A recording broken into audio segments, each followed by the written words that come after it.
ಹೃದಯಾಘಾತ ಸರಣಿ ಸಾವುಗಳಿಗೆ ಕಾರಣ ಏನು? ಕೋವಿಡ್ ಬಂದವರಿಗೆ ಹಾರ್ಟ್ ಅಟ್ಯಾಕ್ ಫಿಕ್ಸ್. ಸಿಗರೇಟ್ ಜೀವನ ಶೈಲಿಯೇ ಹೃದಯಾಘಾತಕ್ಕೆ ಕಾರಣನ? ಹೃದಯಾಘಾತ ತಡೆಗೆ ಸರ್ಕಾರ ಗೈಡ್ಲೈನ್ಸ್ ಏನು? ಹೃದಯಾಘಾತಕ್ಕೆ ಇಂದು 7 ಮಂದಿ ಸಾವು. ಬೆಂಗಳೂರಿನಲ್ಲಿ ರೇಣುಕಾಸ್ವಾಮಿ ಮಾದರಿ ಹಲ್ಲೆ, ಹುಡುಗಿಗೆ ಮೆಸೇಜ್ ಮಾಡಿದ್ದಕ್ಕೆ ಬಟ್ಟೆ ಬಿಚ್ಚಿ ಥಳಿತ. ಅಶ್ಲೀಲ ಸಂದೇಶ, ಕೊರಿಯರ್ ಬಾಯ್ ಅರೆಸ್ಟ್. ರಸ್ತೆ ಬದಿ ನಿಲ್ಲಿಸಿದ ವಾಹನಗಳ ಗ್ಲಾಸ್ ಒಡೆದು ಪುಂಡಾಟ. ಕುಡಿದ ಮತ್ತಿನಲ್ಲಿ ಗಲಾಟೆ, ಮಚ್ಚಿನಿಂದ ಹಲ್ಲೆ. ಎಲ್ಲವನ್ನ ನೋಡ್ತಾ ಹೋಗೋಣ ಕರ್ನಾಟಕ ಟಾಪ್ 20ಯಲ್ಲಿ. ರಾಜ್ಯದಲ್ಲಿ ದಿನೇ ದಿನೇ ಹೃದಯಾಘಾತ ಪ್ರಕರಣಗಳ ಸಂಖ್ಯೆ ಹೆಚ್ಚಳ ಹಿನ್ನೆಲೆ ಆರೋಗ್ಯ ಸಚಿವ ದಿನೇಶ್ ಗುಂಡೂರಾವ್ ಅಧಿಕಾರಿಗಳೊಂದಿಗೆ ಸಭೆ ನಡೆಸಿದ್ರು. ಈ ವೇಳೆ ತಾಂತ್ರಿಕ ಸಲಹಾ ಸಮಿತಿ ಸರ್ಕಾರಕ್ಕೆ ಸಲ್ಲಿಕೆ ಮಾಡಿರೋ ವರದಿಯ ಕುರಿತು ಚರ್ಚಿಸಲಾಯಿತು. ತಾಂತ್ರಿಕ ಸಲಹಾ ಸಮಿತಿ ವರದಿ ಆಧರಿಸಿ ಸರ್ಕಾರ ಹೊಸ ನಿಯಮಗಳನ್ನ ಜಾರಿ ಮಾಡಿದೆ. ಸಭೆ ಬಳಿಕ ಸುದ್ದಿಗೋಷ್ಠಿ ನಡೆಸಿ ಮಾತನಾಡಿದ ಆರೋಗ್ಯ ಸಚಿವ ದಿನೇಶ್ ಗುಂಡೂರಾವ್, ತಾಂತ್ರಿಕ ಸಲಹಾ ಸಮಿತಿ ವರದಿ ಬಳಿಕ ಹೊಸ ನಿಯಮ ತರೋಕೆ ಮುಂದಾಗಿದ್ದಾರೆ. ಹಠಾತ್ ಮರಣವಾದರೆ ಮರಣೋತ್ತರ ಪರೀಕ್ಷೆ ಕಡ್ಡಾಯ ಎಂದಿದ್ದಾರೆ. 15 ವರ್ಷದೊಳಗಿನ ಮಕ್ಕಳಿಗೆ ಶಾಲೆಯಲ್ಲಿ ಹೃದಯ ತಪಾಸಣೆ, ಸರ್ಕಾರಿ ಖಾಸಗಿ ನೌಕರರಿಗೆ ವರ್ಷಕ್ಕೊಮ್ಮೆ ಹಾರ್ಟ್ ಟೆಸ್ಟ್ ಮಾಡೋದನ್ನ ಕಡ್ಡಾಯಗೊಳಿಸಲಾಗಿದೆ. ಜೀವನ ಶೈಲಿಯಿಂದಲೇ ಹೃದಯಾಘಾತ ಆಗ್ತಿದ್ದು, ದೈಹಿಕ ಚಟುವಟಿಕೆ ಇಲ್ಲದಿರೋದು ಸಾವಿಗೆ ಕಾರಣವಾಗಿದೆ. ಜೊತೆಗೆ 50% ಧೂಮಪಾನಿಗಳಲ್ಲಿ ಹೆಚ್ಚು ಹೃದಯಾಘಾತ ಸಂಭವಿಸುತ್ತಿದೆ. ಇನ್ನು ಕೋವಿಡ್ ಬಂದವರಲ್ಲಿ ಹೆಚ್ಚು ಹೃದಯಾಘಾತ ಆಗ್ತಿರೋದು ತನಿಖೆಯಲ್ಲಿ ಬಯಲಾಗಿದೆ. ಹೃದಯಾಘಾತ ಹೆಚ್ಚಾಗಲು ಕೋವಿಡ್ ಲಸಿಕೆ ಕಾರಣವಲ್ಲ ಅಂತ ಸಿಎಂ ಅನುಮಾನವನ್ನ ದಿನೇಶ್ ಗುಂಡೂರಾವ್ ಅಲ್ಲಗೆಳೆದಿದ್ದಾರೆ. ಹಠಾತ್ ಮರಣಗಳೇನಾಗ್ತಾ ಇದೆ ಅದರ ಬಗ್ಗೆ ವಿಶೇಷ ಗಮನ ಇರುವಂಥದ್ದು. ಮರಣೋತ್ತರ ಪರೀಕ್ಷೆ ಅದು ಕೂಡ ಕಡ್ಡಾಯವಾಗಿ ಮಾಡಬೇಕು. ಶಾಲಾ ಮಕ್ಕಳಿದ್ದಾರೆ, 15 ವರ್ಷ ಇರುವಂಥ ಮಕ್ಕಳಿಗೆ ನಾವು ನಮ್ಮ ಇಲಾಖೆ ವತಿಯಿಂದ ಅವರಿಗೆ ಹೃದಯ ಸಂಬಂಧಪಟ್ಟಿರ್ತಕ್ಕಂಥ ತಪಾಸಣೆಯನ್ನು ಮಾಡುವಂಥದ್ದು ಮಾಡ್ತೀವಿ. ರಾಜ್ಯದಲ್ಲಿ ಹೃದಯಾಘಾತದ ಸರಣಿ ಸಾವು ಮುಂದುವರೆದಿದೆ. ಇಂದು ಕೂಡ ರಾಜ್ಯದಲ್ಲಿ ಹಾರ್ಟ್ ಅಟ್ಯಾಕ್ನಿಂದ ಹಲವರು ಪ್ರಾಣ ಕಳೆದುಕೊಂಡಿದ್ದಾರೆ. ಹಾಸನ ಜಿಲ್ಲೆಯಲ್ಲಿ ಹೃದಯಾಘಾತದ ಸರಣಿ ಸಾವುಗಳು ಮುಂದುವರೆದಿದೆ. ಸಕಲೇಶಪುರ ತಾಲೂಕಿನ ಬೆಳಗೋಡು ಹೋಬಳಿಯ ಮೆಣಸಮಕ್ಕಿ ಗ್ರಾಮದಲ್ಲಿ 52 ವರ್ಷದ ರೈತ ಲಕ್ಷ್ಮಣ ಹೃದಯಾಘಾತಕ್ಕೆ ಬಲಿಯಾಗಿದ್ದಾರೆ. ಹಾಸನ ನಗರದ ಅಮೀರ್ ಮೊಹಲ್ಲಾದ ನಿವಾಸಿ ಮುಹಿತ್ ಹಾರ್ಟ್ ಅಟ್ಯಾಕ್ನಿಂದ ಮೃತಪಟ್ಟಿದ್ದಾರೆ. ಅರಸೀಕೆರೆ ತಾಲೂಕಿನ ಬೆಳಗುಂಬ ಗ್ರಾಮದ 52 ವರ್ಷದ ಸುರೇಶ್ ಹಾರ್ಟ್ ಅಟ್ಯಾಕ್ನಿಂದ ಹಠಾತ್ ಸಾವನ್ನಪ್ಪಿದ್ದಾರೆ. ಈ ಮೂಲಕ ಹಾಸನ ಜಿಲ್ಲೆಯಲ್ಲಿ 46 ದಿನಗಳಲ್ಲಿ 40 ಮಂದಿ ಹೃದಯಾಘಾತಕ್ಕೆ ಬಲಿಯಾಗಿದ್ದಾರೆ. ಚಿತ್ರದುರ್ಗ ಜಿಲ್ಲೆಯ ಸೋಲಾಪುರ ನಾಯಕನಹಟ್ಟಿ ಗ್ರಾಮದ 37 ವರ್ಷದ ಕಂಪ್ಲೇಶ್ಗೆ ರಾತ್ರಿ ಮಲಗಿದ್ದಾಗ ಎದೆನೋವು ಕಾಣಿಸಿತ್ತು. ಜಿಲ್ಲಾಸ್ಪತ್ರೆಗೆ ಬರುವ ಮಾರ್ಗ ಮಧ್ಯೆ ಕೊನೆಯುಸಿರೆಳೆದಿದ್ದಾರೆ. ಶಿವಮೊಗ್ಗ ಜಿಲ್ಲೆಯ ಸೊರಬ ಪಟ್ಟಣದ ಹಿರೇಶಕುನ ಗ್ರಾಮದಲ್ಲಿ ಕೃಷಿ ಚಟುವಟಿಕೆಯಲ್ಲಿ ತೊಡಗಿದ್ದ ರೈತ ಕೃಷ್ಣಮೂರ್ತಿ ಶಿಗ್ಗಾದ್ ಹೃದಯಾಘಾತದಿಂದ ಸಾವನ್ನಪ್ಪಿದ್ದಾರೆ. ಹಾವೇರಿಯಲ್ಲಿ 49 ವರ್ಷದ ಚಂದ್ರಶೇಖರ್ ಅಂಗಡಿಯನ್ನೋರು ಹೃದಯಾಘಾತಕ್ಕೆ ಬಲಿಯಾಗಿದ್ದಾರೆ. ಮಕ್ಕಳನ್ನ ಶಾಲೆಗೆ ಬಿಟ್ಟು ವಾಪಸ್ ಬರುವಾಗ ಎದೆನೋವು ಕಾಣಿಸಿಕೊಂಡು ಕುಸಿದು ಬಿದ್ದ ಚಂದ್ರಶೇಖರ್ ಆಸ್ಪತ್ರೆಗೆ ಸಾಗಿಸುವ ಮಾರ್ಗ ಮಧ್ಯೆ ಕೊನೆ ಉಸಿರು ಎಳೆದಿದ್ದಾರೆ. ಬೆಂಗಳೂರಿನಲ್ಲಿ ರೇಣುಕಾಸ್ವಾಮಿ ಮಾದರಿ ಹಲ್ಲೆ ನಡೆಸಿರೋ ಘಟನೆ ನಡೆದಿದೆ. ಹುಡುಗಿಗೆ ಮೆಸೇಜ್ ಮಾಡಿದ್ದಕ್ಕಾಗಿ ಮಾಜಿ ಪ್ರಿಯಕರನಿಗೆ ಬಟ್ಟೆ ಬಿಚ್ಚಿಸಿ ಹಿಗ್ಗಾಮುಗ್ಗಾ ಥಳಿಸಿರೋ ಘಟನೆ ನೆಲಮಂಗಲದ ಸೋಲದೇವನಹಳ್ಳಿಯಲ್ಲಿ ನಡೆದಿದೆ. ಕುಶಾಲ್ ಹಲ್ಲೆಗೆ ಒಳಗಾದ ಯುವಕ. ಕಾಲೇಜಿನ ದಿನಗಳಲ್ಲಿ ಕುಶಾಲ್ ಮತ್ತು ಯುವತಿ ಮಧ್ಯೆ ಪ್ರೀತಿ ಅರಳಿತ್ತು. ಬಳಿಕ ಬ್ರೇಕಪ್ ಆಗಿತ್ತು. ಈ ವೇಳೆ ಯುವತಿಗೆ ಬೇರೊಬ್ಬ ಹುಡುಗನ ಪರಿಚಯ ಆಗಿತ್ತು. ಇದನ್ನು ಸಹಿಸೋಕಾಗದೆ ಕುಶಾಲ್ ಯುವತಿಗೆ ಅಶ್ಲೀಲ ಸಂದೇಶವನ್ನು ಕಳಿಸಿದ್ದ. ಹೀಗಾಗಿ ಯುವತಿಯ ಗೆಳೆಯ ಮತ್ತು ಆತನ ಸ್ನೇಹಿತರು ಸೇರಿಕೊಂಡು ಕುಶಾಲ್ನನ್ನ ಅಪಹರಿಸಿದ್ದಾರೆ. ಬಳಿಕ ನಿರ್ಜನ ಪ್ರದೇಶಕ್ಕೆ ಕರೆದೊಯ್ದು ಮಾರಣಾಂತಿಕವಾಗಿ ಹಲ್ಲೆ ಮಾಡಿದ್ದಾರೆ. ಕುಶಾಲ್ನ ಬಟ್ಟೆ ಬಿಚ್ಚಿ ಮರ್ಮಾಂಗ ತುಳಿದು ವಿಕೃತಿ ಮೆರೆದಿದ್ದಾರೆ. ಕುಶಾಲ್ನ ಬಟ್ಟೆ ಬಿಚ್ಚಿ ಹಲ್ಲೆ ಮಾಡಿರೋದನ್ನ ವಿಡಿಯೋ ಮಾಡಿಕೊಂಡಿದ್ದು, ರೇಣುಕಾಸ್ವಾಮಿ ಕೊಲೆ ಕೇಸ್ನಂತೆ ಇದೂ ಆಗುತ್ತೆ ಅಂದಿದ್ದಾರೆ. ವಿಡಿಯೋವನ್ನು ಸಾಮಾಜಿಕ ಜಾಲತಾಣದಲ್ಲಿ ವೈರಲ್ ಮಾಡೋದಾಗಿ ಬೆದರಿಕೆ ಹಾಕಿದ್ದಾರೆ. ಘಟನೆ ಸಂಬಂಧ ಸೋಲದೇವನಹಳ್ಳಿ ಠಾಣೆ ಪೊಲೀಸರು 4 ಆರೋಪಿಗಳನ್ನು ಬಂಧಿಸಿದ್ದಾರೆ. ಬಳಿಕ ಆರೋಪಿಗಳು ಜಾಮೀನಿನ ಮೇಲೆಯೂ ಹೊರಗಡೆ ಬಂದಿದ್ದಾರೆ. ಒಂದು ಆಲೂರು ಅಂತ ಒಂದು ಪ್ಲೇಸ್ ಮಾದನೇಕನಹಳ್ಳಿ ಪೊಲೀಸ್ ಸ್ಟೇಷನ್ ಲಿಮಿಟ್ಸ್ಗೆ ಒಂದು ಖಾಲಿ ಪ್ರದೇಶಕ್ಕೆ ಕರ್ಕೊಂಡೋಗಿ ಅಲ್ಲಿ ಅವ್ರನ್ನ ಅಸಾಲ್ಟ್ ಮಾಡುವಂಥದ್ದು, ಅಂದರೆ ಬಟ್ಟೆ ಬಿಚ್ಚಿ ಮತ್ತು ಒಂದು ಅವಮಾನ ಮಾಡುವಂಥದ್ದು ಮತ್ತು ವಿಡಿಯೋ ರೆಕಾರ್ಡ್ ಮಾಡುವಂಥದ್ದು ಆಗಿರುತ್ತದೆ. ಒಂದು ಕಂಪ್ಲೇಂಟ್ ಕೊಟ್ಟಿದ್ದಾರೆ. ಅದು ಆಧಾರ ಮೇಲೆ ನಾವು ಇದರಲ್ಲಿ ಈಗಾಗಲೇ ಸೋಫಾರ್ ನಾವು 8 ಜನನ 3ನೇ ತಾರೀಕು ಅರೆಸ್ಟ್ ಮಾಡಿ ಕೋರ್ಟ್ಗೆ ಪ್ರೊಡ್ಯೂಸ್ ಮಾಡಲಾಯಿತು. ಅದೇ ರೀತಿಯಲ್ಲಿ ಅಪ್ರಾಪ್ತ ಬಾಲಕಿ ಯಾರು ಇನ್ವಾಲ್ವ್ ಆಗಿದ್ದಾರೆ ಅವರಿಗೂ ನಾವು ರಿಮಾಂಡ್ ಹೋಮ್ಗೆ ಕಳಿಸಲಾಗಿದೆ.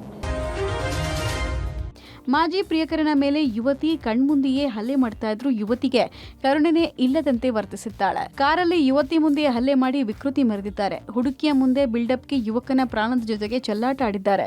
ಪ್ರೀತಿಸಿದ್ದ ಹುಡುಗಿಯ ಮುಂದೆಯೇ ಹಾಡು ಹೇಳುವಂತೆ ಒತ್ತಾಯ ಮಾಡಿದ್ದಾರೆ. ಹುಡುಗಿಯ ಮುಂದೆಯೇ ಬಟ್ಟೆ ಬಿಚ್ಚಿಸಿ ಬೆತ್ತಲುಗೊಳಿಸಿ ವಿಕೃತಿ ಮೆರೆದಿದ್ದಾರೆ.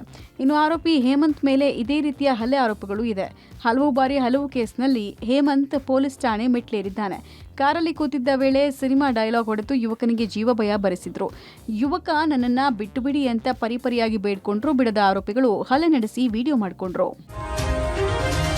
ಆನ್ಲೈನ್ನಲ್ಲಿ ಆರ್ಡರ್ ಮಾಡುವ ಯುವತಿಯರು ಈ ಸುದ್ದಿ ನೋಡಲೇಬೇಕು. ಕೊರಿಯರ್ನಲ್ಲಿ ಆರ್ಡರ್ ಪಡೆದುಕೊಳ್ಳುವ ಚಂದ ಹುಡುಗಿಯರನ್ನೇ ಟಾರ್ಗೆಟ್ ಮಾಡೋ ಕಾಮುಕ ಕೊರಿಯರ್ ಬಾಯ್ ಹುಡುಗಿಯರ ನಂಬರ್ ಪಡೆದು ಅಶ್ಲೀಲ ಸಂದೇಶ ಕಳಿಸಿದ್ದಾನೆ. ಹುಬ್ಬಳ್ಳಿಯಲ್ಲಿ ಘಟನೆ ಆಗಿದ್ದು ರಮೇಶ್ ರೆಡ್ಡಿ ಎಂಬಾತನನ್ನ ಪೊಲೀಸರು ಅರೆಸ್ಟ್ ಮಾಡಿದ್ದಾರೆ. ಕೊರಿಯರ್ ನೀಡೋ ನೆಪದಲ್ಲಿ ಹುಡುಗಿಯರ ನಂಬರ್ ಪಡೆದುಕೊಳ್ತಾ ಇದ್ದ ಆರೋಪಿ ರಮೇಶ್ ರೆಡ್ಡಿ ಬಳಿಕ ವಾಟ್ಸ್ಆಪ್ನಲ್ಲಿ ಹಾಯ್ ಬೇಬಿ ಅಂತಿದ್ದ. ಬಳಿಕ ಅಶ್ಲೀಲ ಸಂದೇಶವನ್ನ ಕಳಿಸ್ತಾ ಇದ್ದ.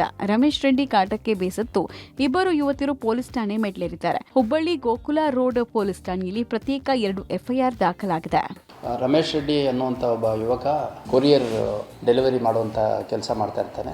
ಆ ಸಂದರ್ಭದಲ್ಲಿ ಡೆಲಿವರಿ ಮಾಡಿದಾಗ ಕೆಲವು ಹೆಣ್ಮಕ್ಳು ರಿಸೀವ್ ಮಾಡಿಕೊಂಡಾಗ ಹೆಣ್ಮಕ್ಳು ನಂಬರ್ ತೊಗೊಂಡ್ಬಿಟ್ಟು ಅವರಿಗೆ hi baby how you want to meet you ಅನ್ನೋ ರೀತಿಯಲ್ಲಿ ಮೆಸೇಜು ಹಾಕೋದ್ರ ಮುಖಾಂತರ ಹೆಣ್ಮಕ್ಳಿಗೆ ಕಿರಿಕಿರಿ ಮಾಡ್ತಾ ಇದ್ದ ಅನ್ನುವಂಥದ್ದು ನಮ್ಮ ಗಮನಕ್ಕೆ ಗೋಕುಲ್ ರೋಡ್ ಪೊಲೀಸ್ ಠಾಣೆಯಲ್ಲಿ ಕಂಡುಬಂತು. ಪರಿಶೀಲನೆ ಮಾಡಿದಂಥ ಸಂದರ್ಭದಲ್ಲಿ ಮತ್ತು ಇಬ್ಬರು ಹೆಣ್ಮಕ್ಳಿಗೆ ಆ ಥರ ತೊಂದರೆ ಕೊಟ್ಟಿರುವಂಥದ್ದು ಗಮನಕ್ಕೆ ಬಂತು. ಹಾಗಾಗಿ 2 ಪ್ರತ್ಯೇಕ ಪ್ರಕರಣಗಳನ್ನು ದಾಖಲು ಮಾಡಿಕೊಂಡು ಆ ಸಂಬಂಧಪಟ್ಟ ರಮೇಶ್ ರೆಡ್ಡಿ ಅನ್ನುವಂಥ ವ್ಯಕ್ತಿನ ಅರೆಸ್ಟ್ ಮಾಡಿಕೊಂಡು ನಾವು ಅಗತ್ಯ ಕ್ರಮ ಕೈಗೊಂಡಿದ್ದೇವೆ.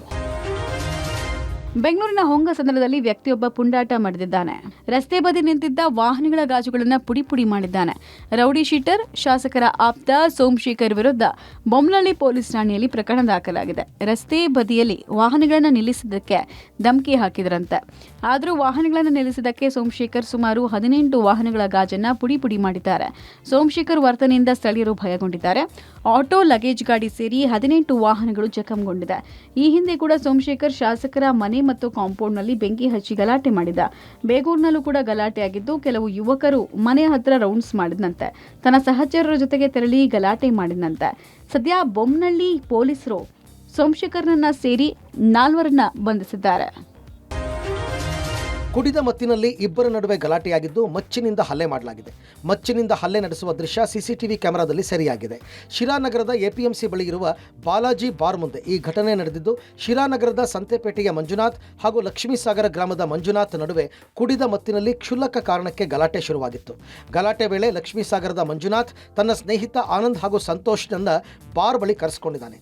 ಬಾರ್ ಬಳಿ ಬಂದ ಆನಂದ್ ಮತ್ತು ಸಂತೋಷ್ ಸಂತೆಪೇಟೆಯ ಮಂಜುನಾಥ್ ಮೇಲೆ ಮಚ್ಚಿನಿಂದ ಹಲ್ಲೆ ನಡೆಸಿದ್ದಾರೆ. ಹಲ್ಲೆಗೊಳಗಾದ ಮಂಜುನಾಥ್ ತಲೆಗೆ ಗಾಯ ಆಗಿದ್ದು ಕೂಡಲೇ ಶಿರಾ ತಾಲೂಕು ಆಸ್ಪತ್ರೆಗೆ ದಾಖಲಿಸಿ ಚಿಕಿತ್ಸೆ ನೀಡಲಾಗ್ತಾ ಇದೆ. ಹಲ್ಲೆ ನಡೆಸಿ ಪುಂಡಾಟ ಮೆರೆದ ಲಕ್ಷ್ಮೀಸಾಗರದ ಮಂಜುನಾಥ್, ಆತನ ಸ್ನೇಹಿತರಾದ ಆನಂದ್ ಹಾಗೂ ಸಂತೋಷ್ನನ್ನ ಪೊಲೀಸರು ಬಂಧಿಸಿದ್ದಾರೆ.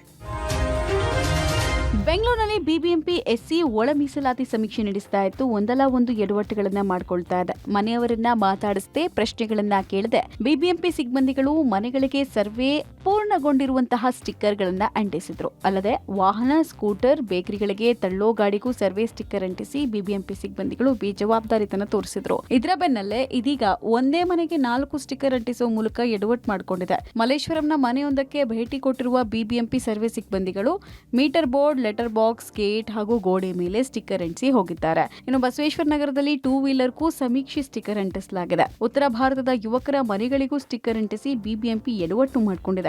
ಇದ್ಯಾವ ತರದ ಸಮೀಕ್ಷೆ ಅಂತ ಜನ ಪ್ರಶ್ನೆ ಮಾಡ್ತಿದ್ದಾರೆ.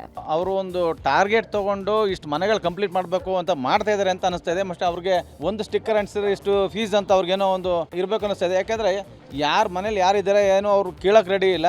ಅವರು ಒಂದು ಏಜೆನ್ಸಿ ಬಂದು ಅಂಟಿಸಿ ಹೋಗ್ತಾ ಇದ್ದಾರೆ. ಇದು ಯಾವ ರೀತಿ ಸಮೀಕ್ಷೆ ಸರ್? ಅಲ್ಲಿ ನಾರ್ತ್ ಇಂಡಿಯನ್ಸು ಕೂಲಿ ಕೆಲಸ ಮಾಡೋಕ್ಕೆ ಬಂದಿರೋರು ವಾಸ ಮಾಡ್ತಾರೆ ಸರ್. ಏನೋ ಬಂದು ಅಂಟಿಸಿದ್ದಾರೆ, ಗೊತ್ತು ಎಲ್ಲ ಮನೆಗಳು ಅಂಟಿಸಿದ್ದಾರೆ. ಏನು ಡೀಟೇಲ್ಸ್ ಏನಕ್ಕೆ ಅಂಟಿಸಿದ್ದಾರೆ ಅಂತ ಗೊತ್ತಿಲ್ಲ ಯಾರಿಗೂ. ಸೊ ಏನು ಕೇಳಿದ್ರು ಅಂದರೆ ಏನು ಗೊತ್ತಿಲ್ಲ ಅಂತಾರೆ. ಸೊ ಏನೋ ಅಂಟಿಸ್ಕೊಂಡು ಹೋದ್ರು, ಬಂದರು, BBMPಯಿಂದ ಬಂದಿದ್ರು, ಯಾರೋ ಬಂದಿದ್ರು, ಅಂಟಿಸ್ಕೊಂಡು. ಬೆಂಗಳೂರಿನಲ್ಲಿ ಪರಿಶಿಷ್ಟ ಜಾತಿ ಸಮೀಕ್ಷೆ ಪೂರ್ಣಗೊಂಡಿದೆ. ಟಾರ್ಗೆಟ್ ರೀಚ್ ಆಗೋಕೆ ಬಿಬಿಎಂಪಿ ಇನ್ನೂ ಟೈಮ್ ಬೇಕಾಗಿದೆ. ಹೀಗಾಗಿ ಆಯೋಗದ ಬಳಿ ಮತ್ತೆ 1 ವಾರ ಸಮಯಾವಕಾಶವನ್ನು ಕೇಳಿದೆ. ಎಲ್ಲವೂ ಅಂದುಕೊಂಡಂತೆ ಆಗಿದ್ರೆ ಇದೇ ತಿಂಗಳ 6ನೇ ತಾರೀಕು ಸರ್ವೆ ಕಂಪ್ಲೀಟ್ ಆಗಬೇಕಾಗಿತ್ತು. ಆದ್ರೆ ಅದಾಗಿಲ್ಲ. ಹೀಗಾಗಿ ಬಿಬಿಎಂಪಿ ಮತ್ತೆ 1 ವಾರಗಳ ಕಾಲ ಸಮಯಾವಕಾಶ ಪಡೆಯೋದಕ್ಕೆ ಮುಂದಾಗಿದೆ. ಇದುವರೆಗೂ 54% ಸರ್ವೆ ಕಂಪ್ಲೀಟ್ ಆಗಿದೆ. ಆದ್ರೆ ಕೇವಲ 1% ಅಷ್ಟೇ ಬಾಕಿ ಇದೆ ಅಂತ ಪಾಲಿಕೆ ಅಧಿಕಾರಿಗಳು ಹೇಳ್ತಿದ್ದಾರೆ. ಅಲ್ಲದೆ ಇನ್ನೂ % ಬಾಕಿ ಇದೆ ಅನ್ನೋದೇ ಬಿಬಿಎಂಪಿ ಅಧಿಕಾರಿಗಳಿಗೆ ಸ್ಪಷ್ಟತೆ ಇಲ್ಲ. ಈ ನಡುವೆ ಕಾಟಾಚಾರದ ಸರ್ವೆ ವಿರುದ್ಧ ಬೆಂಗಳೂರಿನ ಜನ ಆಕ್ರೋಶ ಹೊರಹಾಕ್ತಿದ್ದಾರೆ. ಬಿಬಿಎಂಪಿ ಹೆಲ್ಪ್ ಲೈನ್ ನಂಬರ್ಗೆ 40 ಕರೆಗಳು ಬಂದಿದೆ. ಸರ್ವೆ ಸಂಬಂಧ ಮಾಹಿತಿ ಮತ್ತು ಸ್ಕ್ಯಾನ್ ಸರಿಯಾಗಿ ಆಗ್ತಿಲ್ಲ ಅಂತ ಜನ ದೂರ್ತಿದ್ದಾರೆ. ರಾಜ್ಯ ಕಾಂಗ್ರೆಸ್ನಲ್ಲಿ ಸಿಎಂ ಕುರ್ಚಿ ಕದನ ಜೋರಾಗಿದೆ. 5 ವರ್ಷ ನಾನೇ ಸಿಎಂ ಅಂತ ಸಿದ್ದರಾಮಯ್ಯ ಹೇಳಿಕೆ ಬೆನ್ನಲ್ಲೇ ರಾಜ್ಯ ರಾಜಕೀಯದಲ್ಲಿ ಸಂಚಲನ ಮೂಡಿಸಿದೆ. ಈ ನಡುವೆ ಡಿಸಿಎಂ ಡಿಕೆ ಶಿವಕುಮಾರ್ ನಾಳೆ ದೆಹಲಿಗೆ ಭೇಟಿ ಕೊಡಲಿದ್ದಾರೆ. ದೆಹಲಿ ಭೇಟಿ ವೇಳೆ ಡಿಕೆ ಶಿವಕುಮಾರ್ ವರಿಷ್ಠರನ್ನ ಭೇಟಿಯಾಗಿ ಚರ್ಚೆ ನಡೆಸೋ ಸಾಧ್ಯತೆ ಇದೆ. ಇನ್ನು ಸಿಎಂ ಸಿದ್ದರಾಮಯ್ಯ ಕೂಡ ಬುಧವಾರ ದೆಹಲಿಗೆ ಭೇಟಿ ನೀಡಲಿದ್ದಾರೆ. 3 ದಿನಗಳ ಕಾಲ ದೆಹಲಿಯಲ್ಲೇ ವಾಸ್ತವ್ಯ ಹೂಡಿದ್ದು ಸಿಎಂ ಡಿಸಿಎಂ ದೆಹಲಿ ಭೇಟಿ ಕುತೂಹಲ ಕೆರಳಿಸಿದೆ. ಇನ್ನು ನಿನ್ನೆ ಡಿಸಿಎಂ ಡಿಕೆ ಶಿವಕುಮಾರ್ಗೆ ಒಂದು ಅವಕಾಶ ಸಿಗಬೇಕು ಅಂತ ರಂಭಾಪುರಿ ಜಗದ್ಗುರುಗಳ ಹೇಳಿಕೆಗೆ ಗೃಹ ಸಚಿವ ಪರಮೇಶ್ವರ್ ಪ್ರತಿಕ್ರಿಯಿಸಿದ್ದಾರೆ. ರಂಭಾಪುರಿ ಜಗದ್ಗುರುಗಳು ಅವರ ಅಭಿಪ್ರಾಯ ಹೇಳಿದ್ದಾರೆ. ರಂಭಾಪುರಿ ಶ್ರೀಗಳ ಹೇಳಿಕೆಯಲ್ಲಿ ತಪ್ಪೇನಿದೆ ಅಂದ್ರು. ರಂಭಾಪುರ ಸ್ವಾಮೀಜಿ ಹೇಳಿದ್ದಾರೆ ಡಿ ಕೆ ಶಿವಕುಮಾರ್ ಒಂದು ಅವಕಾಶ ಕೊಡಬೇಕು ಸಿಎಂ ಆಗಲಿಕ್ಕೆ. ಅದು ಅವರ ಅಭಿಪ್ರಾಯ ಹೇಳಿದ್ದಾರೆ, ಅದರಲ್ಲಿ ತಪ್ಪೇನಿದೆ?